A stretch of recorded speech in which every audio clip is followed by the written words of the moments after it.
се заканят да те питам. Ти либерал ли си или си консерватор? А? Май си консерва. Нищо, бе, аз не мога да ги разбера, бе. Ни другите. Пък да ти кажа правичката, тук много спокойно може да се говори. Да. Те не чуват, не разбират.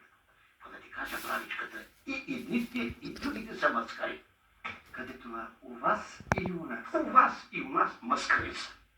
И ако имам някой гайре с тая работа, той да разбира кой колко ще се задържи на нас. Срещу ражен съдите байриче, търговика, предприятие, прошено писар съда, хубаво, ама не си с тях спукама тя работата. И мене много ми се иска да ме изберат. Я депутатин, я кмет. Килипирина, тая работа, байричък. Хората пари натрупаха.